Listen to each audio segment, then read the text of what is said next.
Activate.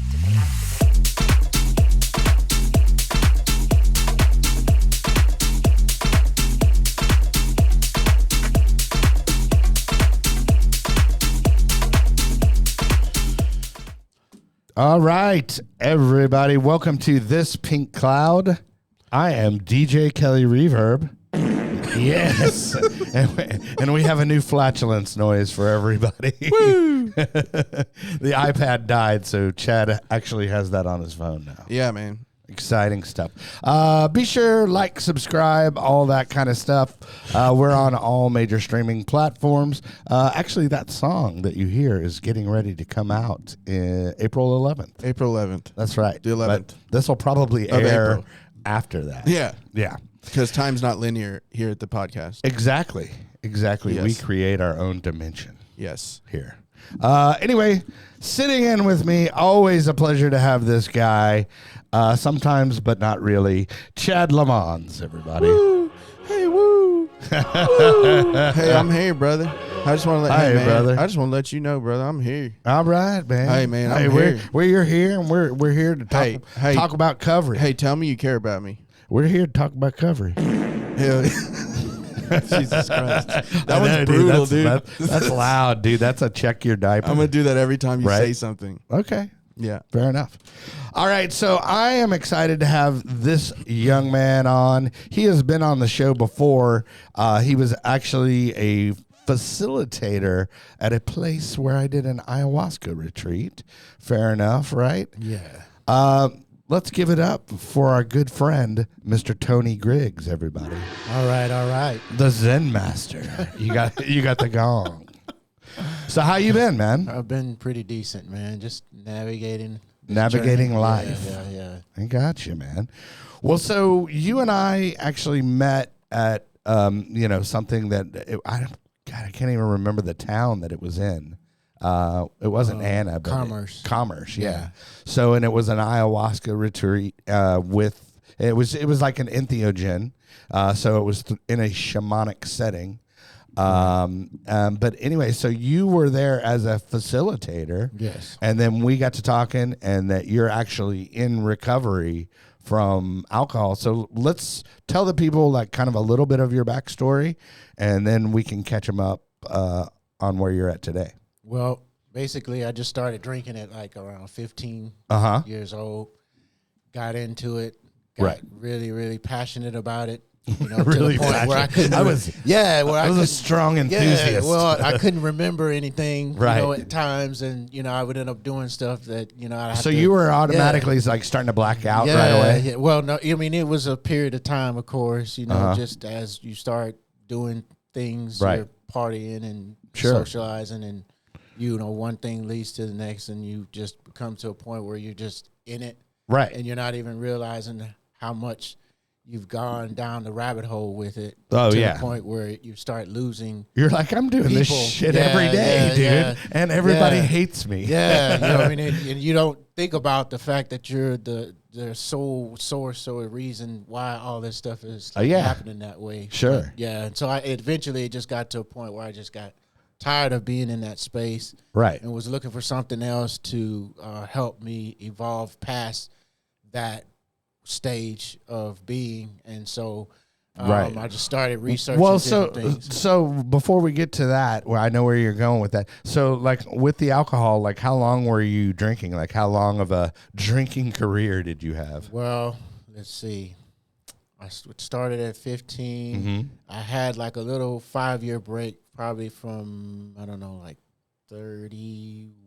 Mm-hmm. Probably. Were you in military as well? I did like a little small stint in the Air Force Reserve. Okay. Right. So of course during that time is when you really pick it up. Yeah. Of course, 'cause, I mean that's all you have to do is club and drink and that sort of thing too. And of course I worked outside of that as well, and so it was a pretty big part of my life. Okay. So I had like a little bit of a break, probably around 32, 33, till maybe 37, probably. Right. And then got back into it really heavy. Right. And when you quit the first time, was there anything specific you did to quit? Well, at that point, I was in a relationship that I was really having problems with, being, sober and being able to handle all the necessities of being in that relationship. Mm-hmm. So, it was one of those last-ditch efforts at first, kind of like, okay, then let me try to do this. Mm-hmm. So I ended up doing AA for a while as well. Yeah. And after kind of doing that process for a while, I don't know, I still wasn't able to get that.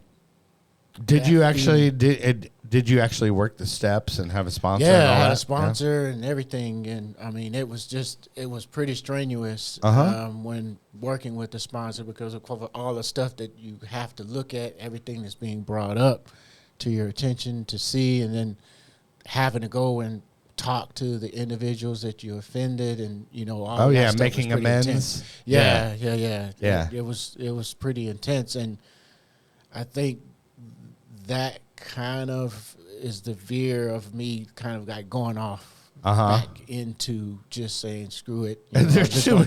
My list is too long, dude. I can't handle this. It just felt complicated at that time. It is complicated. It is a complicated process, and I mean, I think not that I'm Mr. Captain AA or anything like that, but I think it's a great program, and it's designed to have people deal with the baggage, and because the baggage is really the reason why we're using, because we're not happy with our current situation. Which mine was so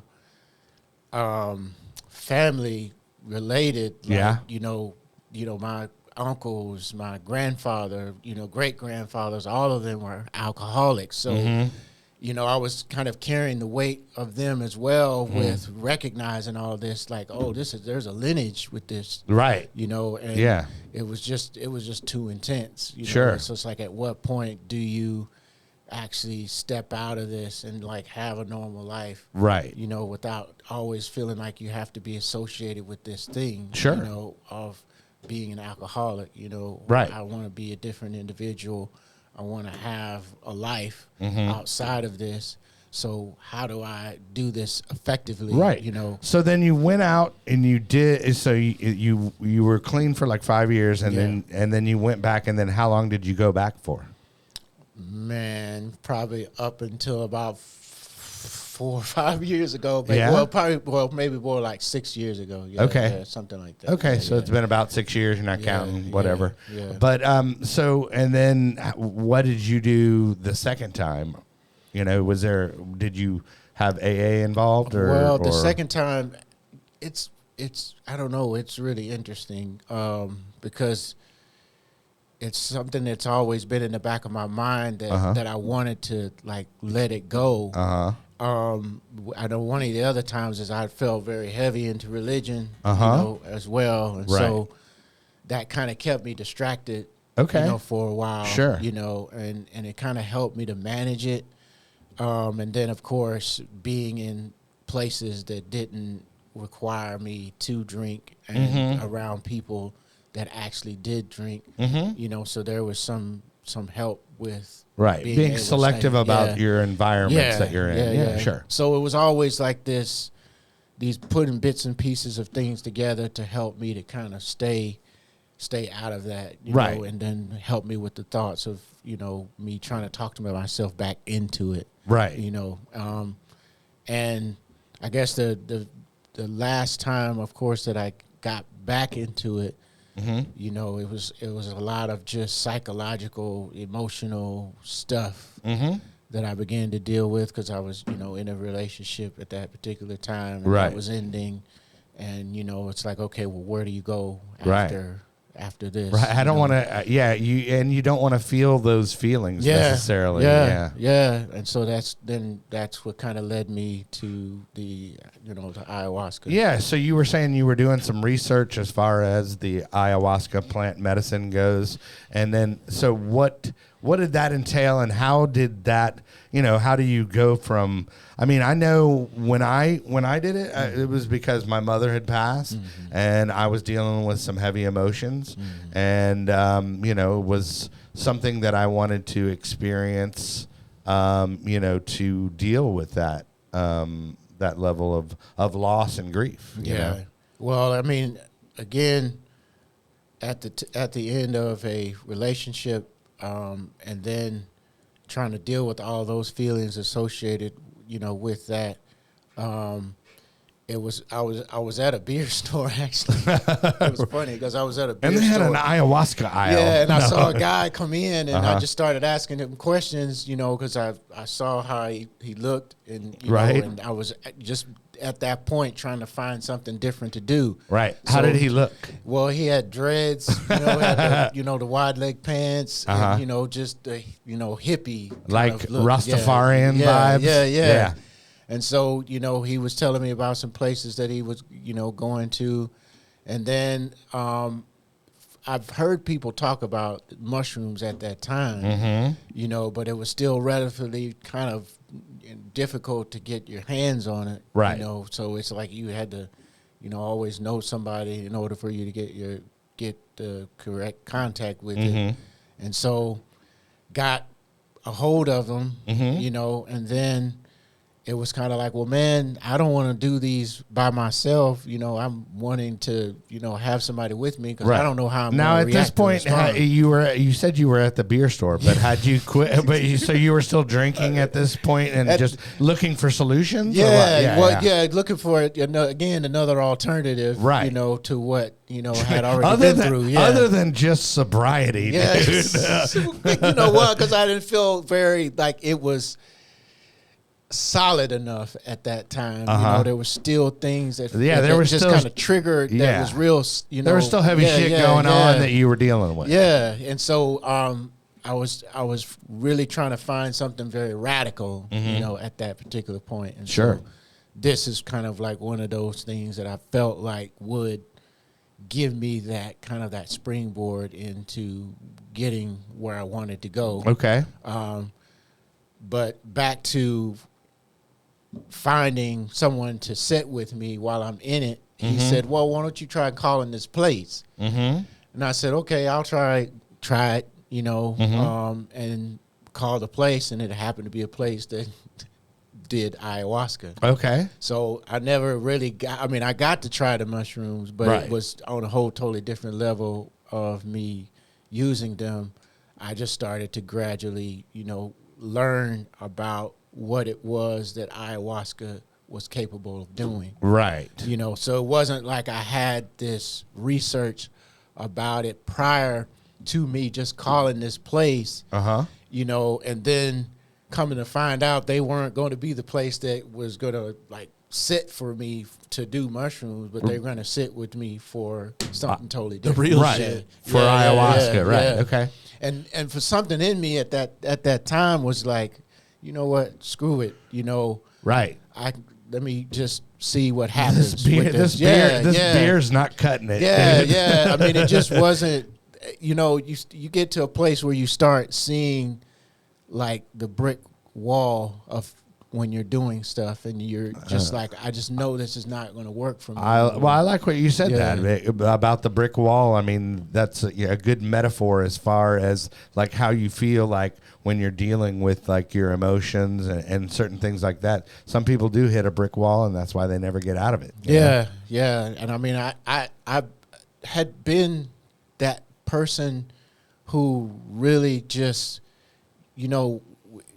just trying to find knowledge of how to become a better person, and how to evolve.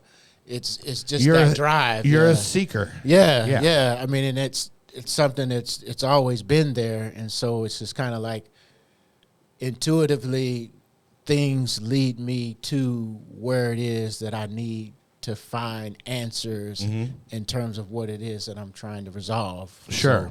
So, ayahuasca just happened to be one of those things. Right. You stumbled into it. Yeah. With the hope of it showing me how to change my life. Right. Yeah. And I think the important thing too that you mentioned is like you went into it. It came to you, Yeah, right? Because yeah. a lot of people It came like to you at the beer store. Yeah, dude, that's pretty divine Go appointment. figure, yeah. You know what I mean? Like just Yeah, running. yeah. This, I've been to a lot of beer stores, dude, Yeah. and I've never talked to anybody about ayahuasca in the beer store. Yeah, You know what I mean? And that was the thing is it was I was already open for it, so that was the other part of it. I wasn't closed off to the idea of a solution to help me with what it was that I was trying to change. So, Yeah. Right. yeah. Right. Well, so okay, so then you go and then you experience this plant medicine, and then I mean, what was it like? And then because I mean, you stuck with the plant medicine for quite a while, so Right. long enough to be a facilitator. Yeah. You know. Well, it was pretty fucking intense at first. Right. It's like I agree, so, dude. You Yeah. know, it's just it's trying to adjust to all the energy that it's bringing up at the time, and like realizing that okay, you're going to be okay after all this is over with. Just kind of sit through what this experience is. Yeah, sit through the discomfort and let go, man. Yeah. Just, And oddly enough, I'd been pretty accustomed to sitting with discomfort anyway, just in life in general. Oh, so ayahuasca's perfect for Well, me. yeah, and that was the thing. Right. It's almost like it was reminding me of some stuff that I already knew, but didn't realize I already knew. Gotcha. You know, because I've come from a pretty challenging childhood. You know, a lot of chaos, a lot of drama. Right. You know, and being in those situations for such a long period of time. I mean, technically, when you're in the medicine, 6-7 hours of discomfort is resemblance of me having been put in my room as a kid while listening to my parents fight. Yeah. Okay. And not being able to do anything about it. And then, I like that. Yeah. Yeah, and then them not necessarily coming in there and like checking on you and say, "Hey, are you still alive in here? Are you fine?" You know, I mean, By the way, we're out here arguing. Yeah, I mean, Tony thinks he's dead in his room. I mean, because you're hearing banging and all this kind of stuff on the walls, and as a kid, you have no clue on what's happening. Right. You know, you're just scared. Right. And uncomfortable during that period of time. Sure. So it's almost like being in the medicine, it brought me back to those times of being in those situations. Yeah. Gotcha. And then trying to reframe it, you know, as far as looking at it as a moment to like nurture myself and to support myself and to give love to myself. When I had those situations before, I did not have that experience. Right. But now I can, switch it around and be there for myself, basically. Right. Okay. In those situations. So, and then having done it, maybe a few more times. Maybe. Yeah. And building up some sort of like relationship with it. Right. And just looking at it from that space of it's really helping me to deal with some things that I felt like I wasn't going to be able to like deal with. Yeah, you weren't addressing necessarily. Yeah. Right. Yeah. And then recognizing how powerful that effect is, and then in turn wanting to be able to do that for others. Right. Be in a position of setting while they're in uncomfortable situations. Right. Just kind of like be there as I guess you'd say, as a guide per se, Right. that Sure. it's going to be okay. Yeah. Not necessarily as a guby in terms of telling them what Right. to do. Make sure they don't get in their car and drive off into a ditch. By the way, here, everybody, we're taking your keys right now. Yeah. And your phone. Yeah. You're not going anywhere. So it was just an opportunity to like take the things that I always wanted for myself and then turn and give them to another individual. Yeah. So right. That's kind of how I got into the facilitating. Right. thing. And then, so how long did you facilitate for? 3 years. Okay. Yeah. All 3 right. years. Yeah. Yeah. And then, I mean, we're going to get to it, but let's throw to commercial right now, actually. We have our good friend, Max the Axe. Yes, Lone Star Injury Attorneys. If you go to thispinklawyer.com, it will take you to the Lone Star Injury Attorneys website. Hopefully. Or it might not. He practices in Houston, or actually he's from Houston, but he practices in Texas and California. So hit him up and he will get you the maximum results for your personal injury needs. Yeah, man. He probably will. He will. I mean, dude. he might. And if not, he's just a good dude. Yeah, he's a good dude. And we love him. Everybody should just call him anyways. That's right. Just call Max. Just call Max. Just call Max and just say hi. Just be like, Just say, hey, what's up, hey, man, buddy? we heard you're a good guy, man. We heard you have a cool name. Hey, and then also we have some new music out. I know I mentioned that the song, our title song, is actually out. It's called Activate, if you want to look that up. That's on Spotify and all that good stuff. But then we also have these releases. All right, man. I'm real. Take off the Chanel, take off the Dolce, take off the Birkin bag. Take all that designer bullshit off, and what do you have? Word in a panic, the women is panic, the men on the run, the men on the run. The law take advantage, the market is crashing, the industry wants. Sleep in the box, but they making a mockery, following us. Watching for love. Y'all getting fucked, y'all getting fucked, y'all getting fucked, y'all getting fucked, y'all getting fucked, y'all getting fucked, y'all getting fucked,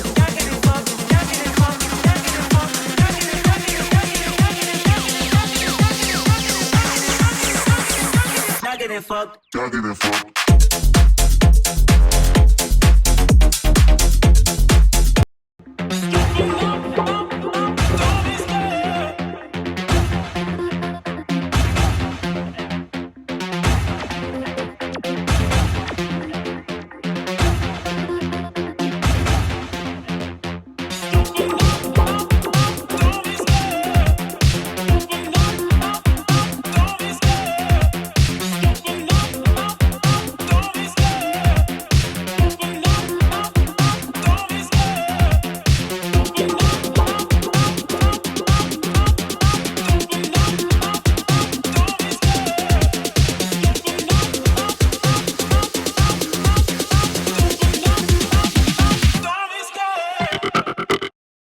There you go. Love it.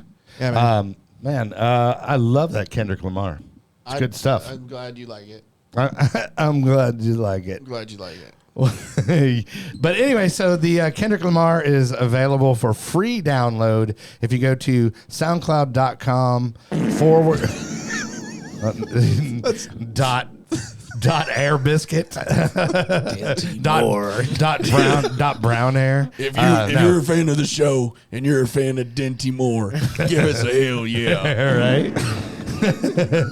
So, but yeah, if you go to soundcloud.com / Kelly Reverb, you can download the Kendrick Lamar for free. And we have a bunch of other remixes as well. There's Bjork, there's Arcade Fire, there's Depeche Mode, there is a whole bunch of Rolling random Stones, cool stuff. yeah. Rolling Stones. Yeah, all kinds of stuff. But all free, and it's all sitting there for free download. We're actually getting ready to do a cover version. We've done a cover version of Madonna. So we're excited about that, and hopefully that'll come out soon. It's such delicious talk about the Madonna. Oh my God. So it's these two favorite things I have in this entire United world. One, obviously, Madonna. Oh, fuck, I love Madonna so much. She's done so much for the entire United world and the creation of music. Number two, I love Tom Thumb. Because at Tom Thumb's, the grocery store, you get all your nutritional needs, and you can buy your Denty Moore beef stew. Jesus Christ, we've lost it. I love it. Dude. But and then also the Open Up. It was streaming. Don't be scared. Yeah, hey, just open up. Don't be scared. Don't be scared. Don't be scared. When we were making that song, it says "Open up, don't be scared," and I would go up to Chad and go, "Don't be scared." Don't be scared. Every time, and then when you do it in the mics and you have headphones on, it just sounds so much cooler. Just way password. Don't be scared. But yeah, so that's streaming on all major platforms. Blah blah blah. Be sure and follow us on there because that's another job we do that we don't get paid for. Yeah, brother. Smash that So like button. At least Smash that like button and follow us on the SoundCloud so we can eat more beef stew. Hey, there is you and That's the gnarliest fart noise, dude. But also there is actually a donate button now. So if people go to the Instagram page, there's a link tree. Also on the Facebook page, there's a link tree, and you can donate and monthly subscribe on the Spotify if you want. Hell yeah, man. Yeah, hey, we brother. need it. Hey, man. We need to actually get to organized. Everybody out there, man. Do hey, a man. Patreon. If y'all want to do it, man, do it, man. Anyway, so back to now that we've totally left Tony out of the episode. No, we're good. Yeah. We're good. But okay, so you're a facilitator, and we won't name the spot, of course. But yeah, so you're a facilitator for 3 years, right? Yes. Yeah. And so that entails probably what, ayahuasca, and what else? Sabo. Yes, that's another plant medicine that Right. actually helps, detoxify the system. Right. Helps a lot of other Helps your arm burn. Yeah, your arm burn, and you just purge. Right. Quite a bit as well. But it's actually one of those things that also helps to reset the body. Right. As well. Allegedly. Yeah. And like one of those buttons. when I say that, also when I say this, it's I also want to frame it like that we're not for or against. Yeah. And I do not 100%.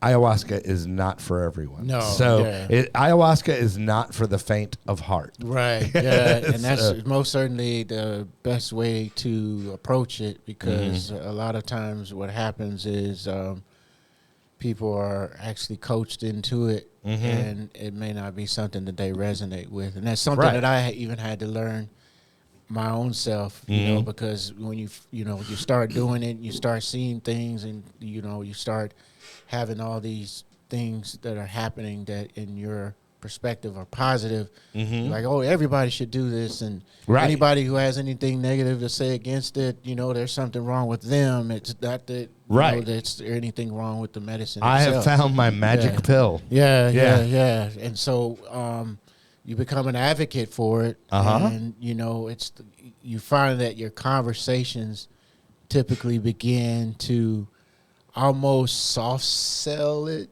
Whenever somebody's having anything traumatic going on in their lives, and it's like you're segueing the conversation into like, I think that you bring that up, and that's an important thing, because psychedelics in recovery is a big thing, and a big industry right now. And personally, I think if treated with respectfully, I think it can be advantageous.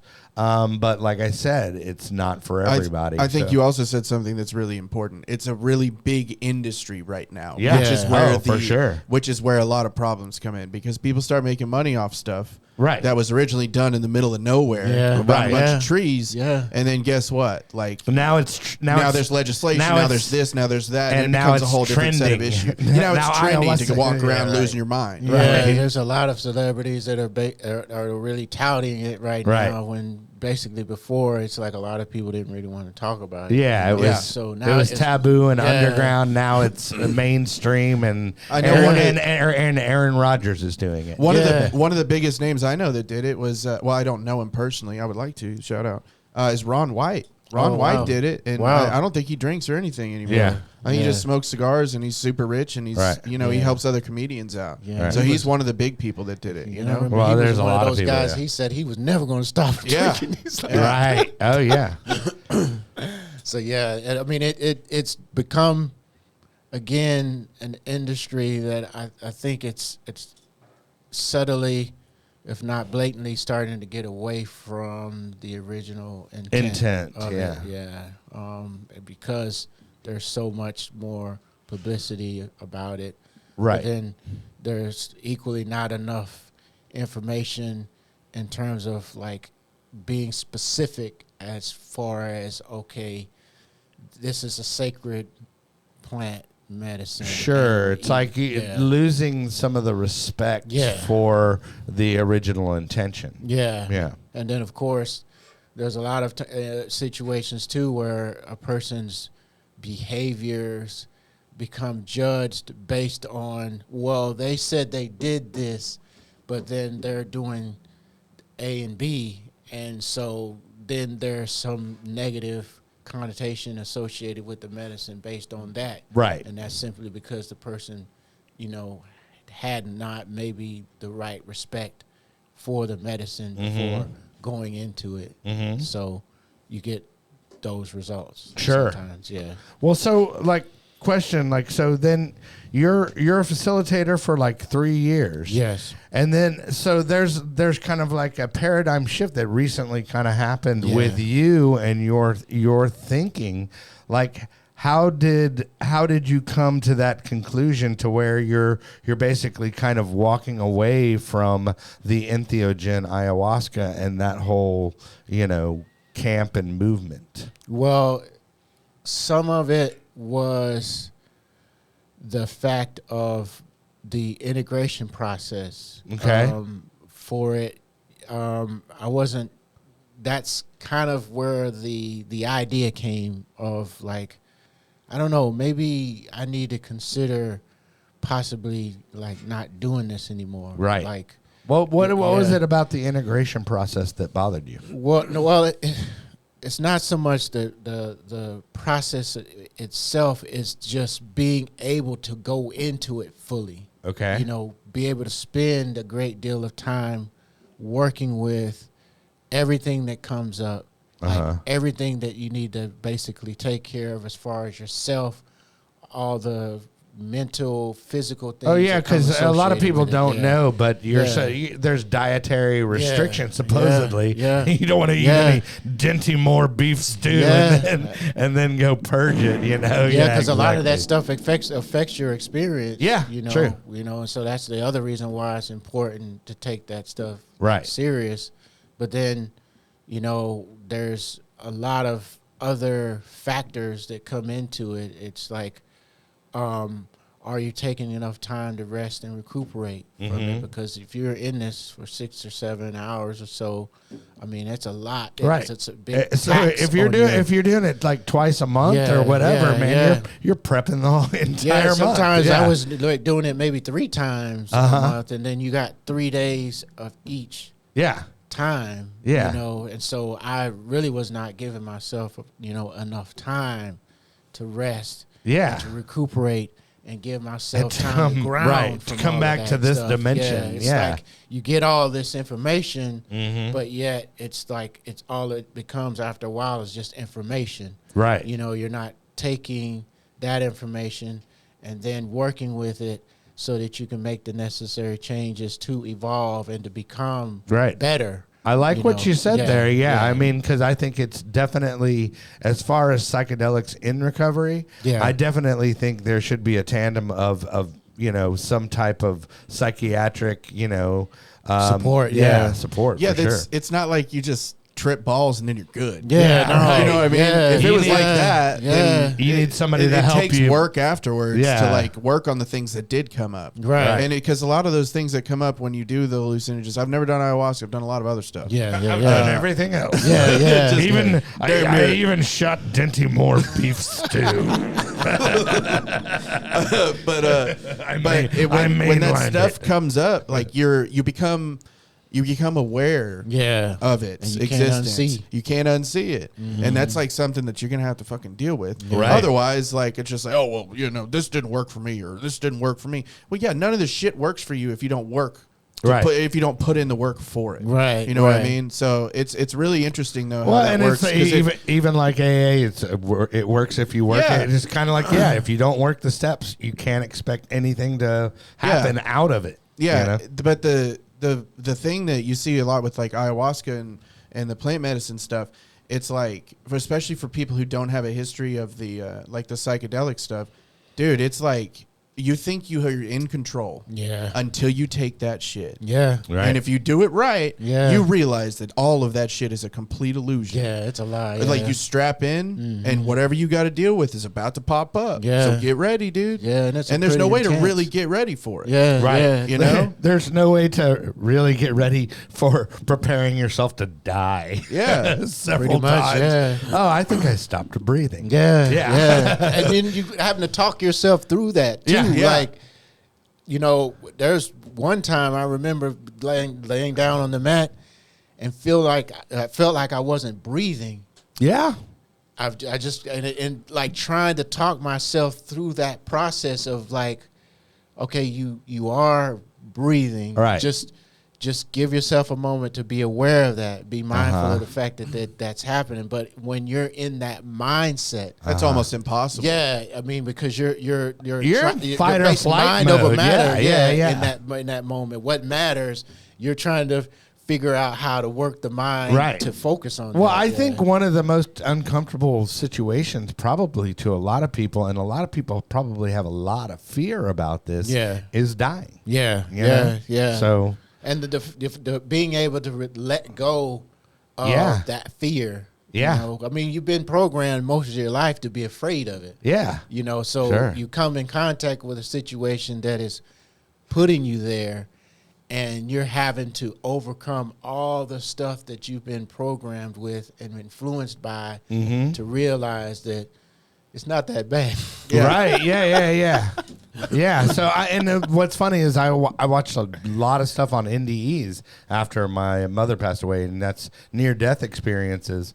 And, everybody's like, hey, man, it's a good thing. Yeah. So, yeah. It's nothing that like you've been told it is. Right. You know, it's Well, I don't know.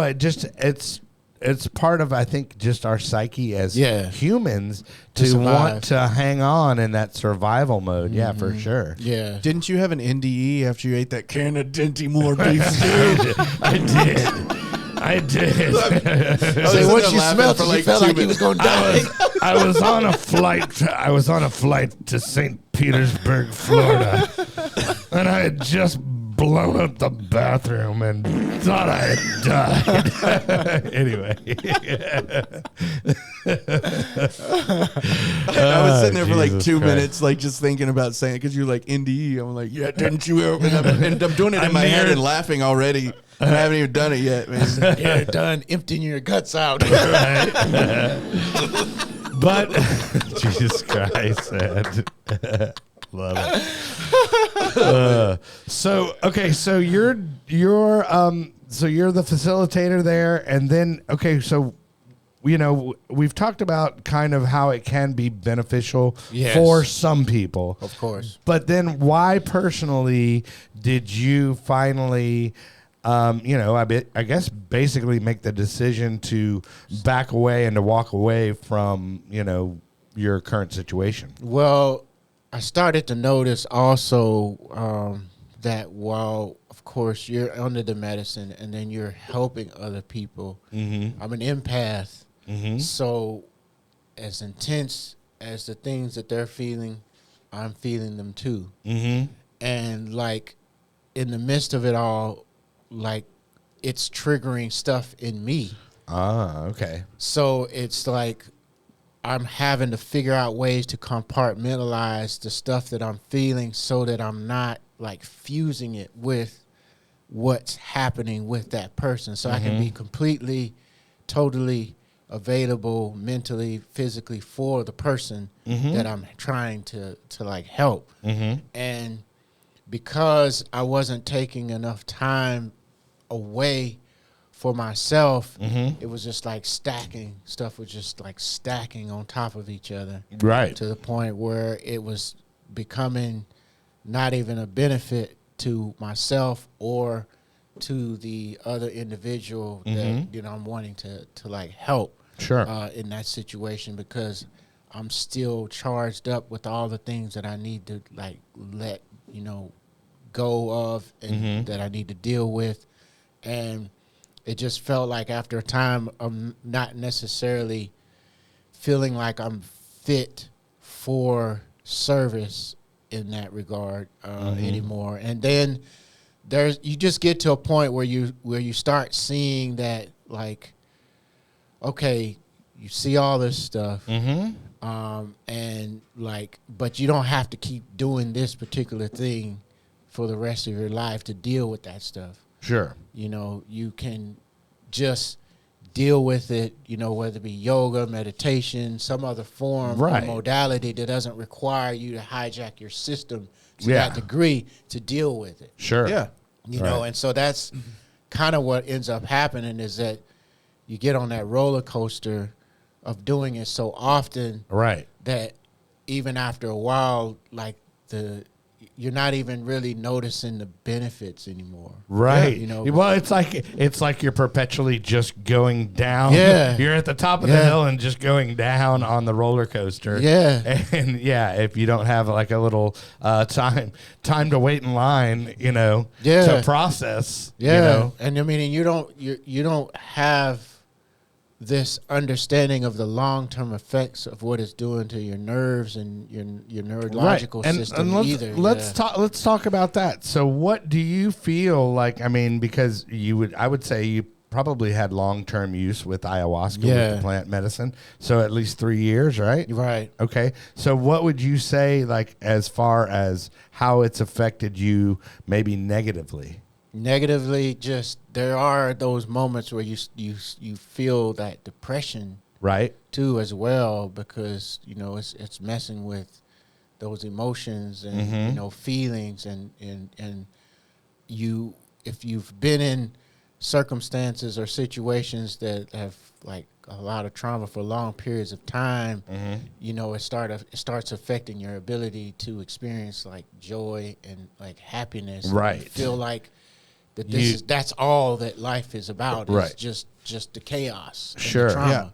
You know, there's nothing else. You're in outside of that. You're in a state of anhedonia. Yeah. Yes. Anhedonia. Well, you can say it either. Yeah. It depends on if you're from Texas. So it seems whatever. like it would be like it seems like long-term use of any psychedelic, right? Of course, especially with the heavy ones, could lead to complete and entire emotional dysregulation. Yeah. You know what I mean? Because you're messing with your dopamine every single day. Yeah. So it would do the same thing, because it's not designed for long-term use. It's like traveling with the dead, like the Grateful Dead for 3 years, and then you're like, man, I think I'm gonna go get a day job. I mean, you got to find something else, you know, to take care of yourself afterwards. Well, do you feel? Did you feel like maybe like a bit of a disassociation when you were like after the medicine, like? You couldn't function, like, I mean, did you have difficulty functioning? There were times that it did feel like everything, or like things were like kind of off. I'm in the Matrix, man. Yeah, like, you know, like you're still trying to grapple with what's real and what's not, and what's, you know, right there in front of you, and what's, you know, not. And it takes that period of time that literally you have to be away from it in order for all that stuff to, like, ground, basically, because, you know, when you're in that sort of mode, you know, thing, you're like really just everything's intense, right? You know, and you're just trying to figure out ways to grapple with the things that's happening to you, and so that ungrounded feeling did become somewhat a regular thing after a while, and it's just kind of like, okay, I thought I was actively dealing with it in the right ways, but by the time I would get to a point of understanding something that would help me to ground in that, I right back into ceremony. Oh, again. So you didn't know time to process and all that stuff. No long period. Right. Well, so, like, I mean, you know, what would you say, you know, to somebody that's out there, like, I mean, advice wise, what would you say? You know, you still have to, it boils down to listening to yourself. Right. I mean, that's the golden rule for it, you know, because I could give you some advice, but you still got to listen to yourself on that, because there are some people who can handle it. You know? I know people who can. Dusty Burrows is one of them. For long periods of time. Sure. You know, I mean, and it's just in my own personal experience is that, at what point do you make that choice to decide to say, okay, like I can actually deal with what I need to deal with without having this. Well, now, how long have you been walked? How long have you walked away? It's still fairly recent. Right. I mean, I'd say probably November.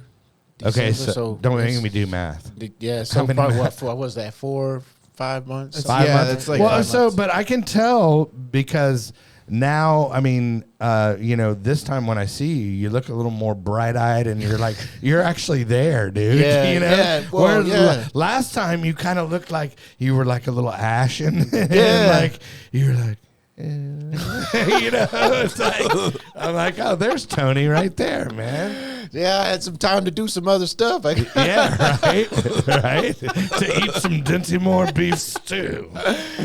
Because that's a lot of work, when you're trying to help, with taking care of people in that space. I mean, you don't realize how much of a toll it actually takes. I'd be interested to wonder if there's like entheogenic compassion fatigue for people that facilitate stuff. Well, I that think anything where you're helping people, I think you can get compassion fatigue. Yeah, morbid about things. Yeah, for sure. Yeah, but maybe we have the first case of entheogenic facilitator compassion fatigue. Yeah. Right. Who knows? Yeah, Who knows? Maybe we got the first case of Denty Moore shit. Jesus. Everybody run.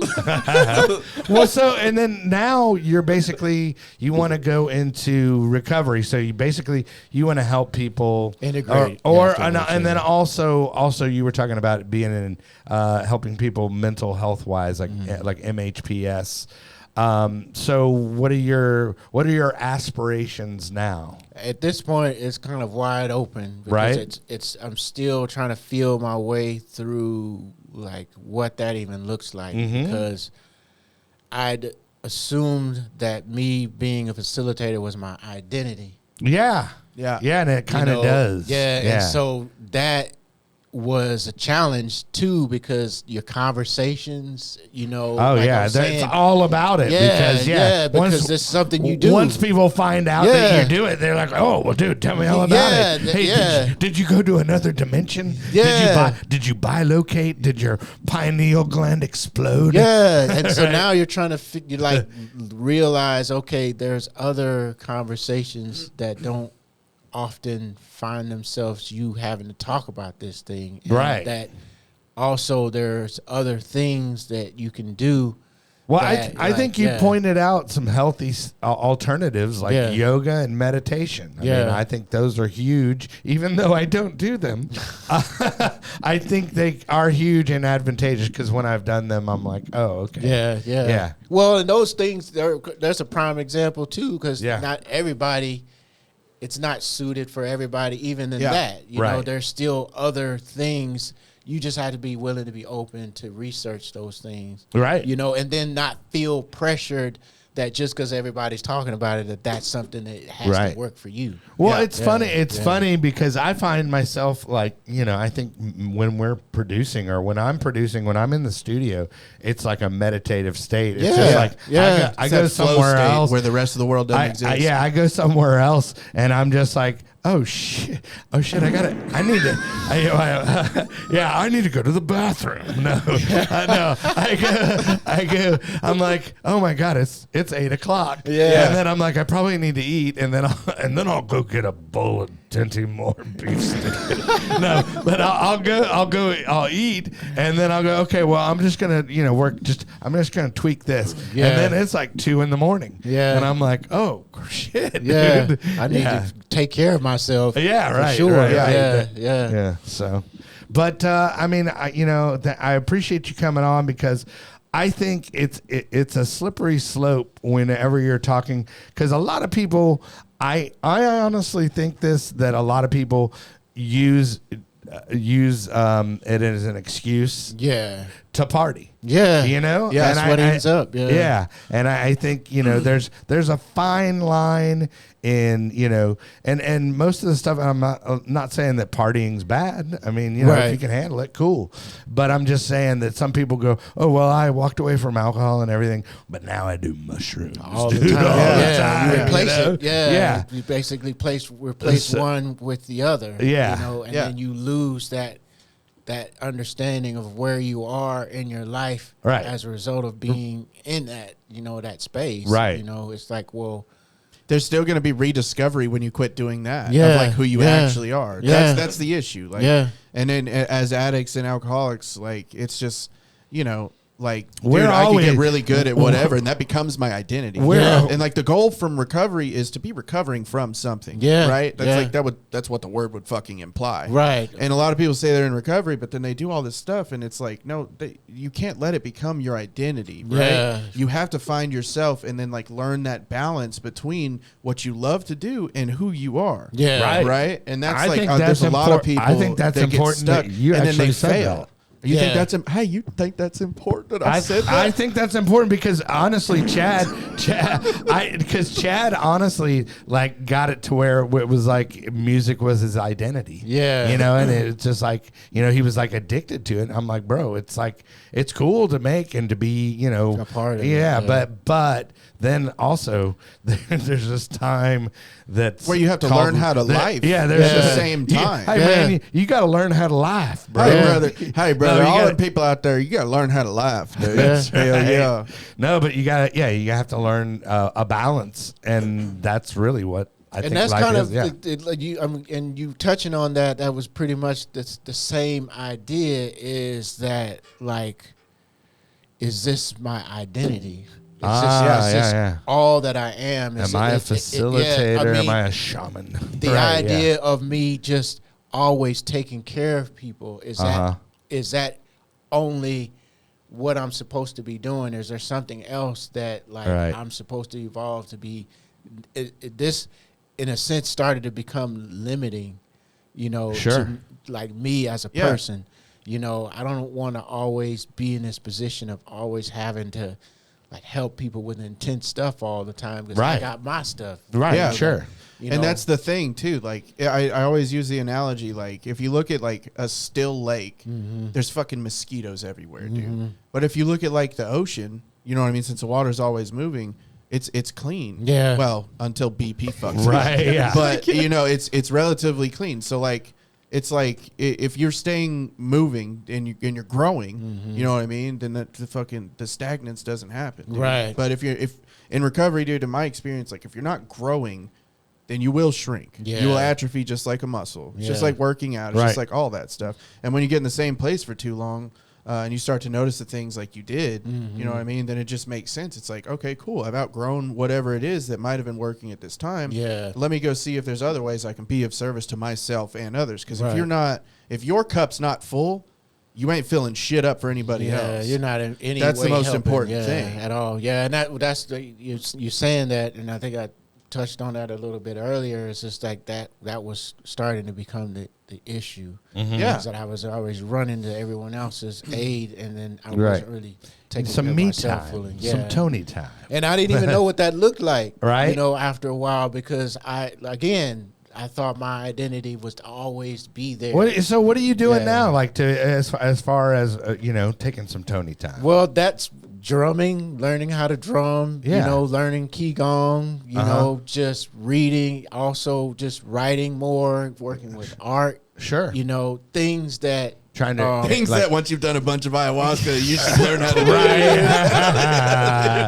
do. Nice. It's like I could put that stuff away and then work on the things is really important. I learned how to make soap, and I'm doing beads and making candles now. You know, dude, I even took a pottery, like a ceramics class. Sure. Man. Yeah, you know, something cool, that I, you know, just wanted to, see what would happen. Yeah, what it's like. Yeah. I mean, it was cool. Yeah. And that's the healthy thing about all of it, dude, is you're trying new stuff that like seems mundane. You know what I mean? In the addiction. But then when you try it, it's like, holy shit, this is fucking cool, dude. Yeah.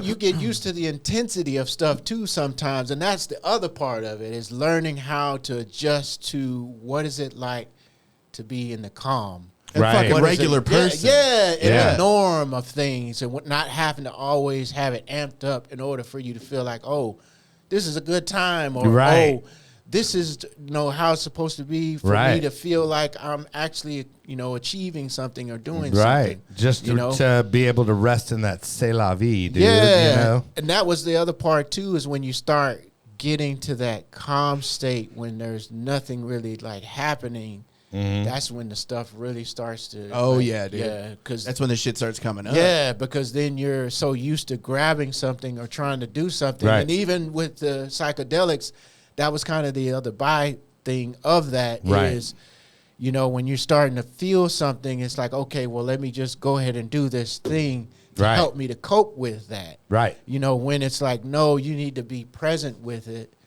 to deal with it. And not allow that psychedelic to eventually be the thing that distracts you from that feeling. Right. Like you said, becomes your identity and such a big part of it. And that can be kind of a weird spot to exist in. Yeah.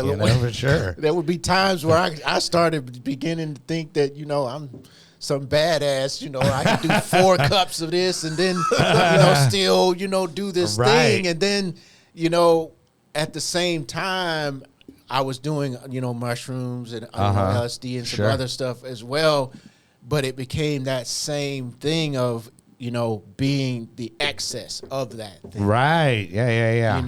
I don't know. There's no microdosing in the Tony world. Yeah. I mean, you should get so comfortable of being in those high states that you are starting to lose relationship to being in just that present life without having to be overly stimulated. Yeah, dude, I took like 25 microdoses earlier. But they were microdoses, so I'm okay. Dinty more. Yeah, the last time that I took acid. It was supposed to be 2 tabs, but it ended up being like 6 or 7 tabs. Oh, nice. Yeah, man, and that was strap in. Woo! And that was probably another one of those times where it was kind of like, man, like when you reach that point of seeing everything, and then you realizing the limitations of things that you would consider pleasure, and then looking at life from a perspective of like, there's nothing else. There's literally, it feels like there's nothing else that I can actually do to bring some sort of tranquility, some sort of happiness. Yeah, and, that was well, and I mean, I honestly think that that's kind of what life's about. Yeah, it's like being happy. Yeah. As long as you're happy, and not hurting somebody, not hurting yourself. Yeah. That's, I think, at least the point for me. Yeah. Aww. Oh, that's so sweet. Special. Kelly, that was so good. Anyway, dude, I want to thank you for coming out and sharing the other side, the other perspective of the trendiness that is the plant medicine, ayahuasca. So I appreciate it. I'm grateful. Yeah. I wasn't exactly sure how it was going to go down. Well, it went down. Well, and you also cut hair. So if anybody wants to see you or get their hair did, where can they come see you? Griggs One Barbershop. It's in McKinney, Texas. There we go. So shout out. Yeah. And appreciate that. And I think Chad's going to be a customer now, right? Yeah. I want to go get my beard done, dude. Because every time I try and fucking fade it, guess what happens, dude? I cut it one side too short, and then I got to cut the whole thing. The uneven sideburn guy. Yeah, I'll make sure I have a can of Dinty Moore for you. That's right, dude. We'll have a piping hot bowl of hearty Dentimore beef stew. Nice big can of Lysol to help with the smell. Yeah. Anyway, I appreciate you guys coming on. Be sure and like, subscribe, and all that stuff. But remember, kids, there is no magic pill for sobriety, because if there was, we would all take too many.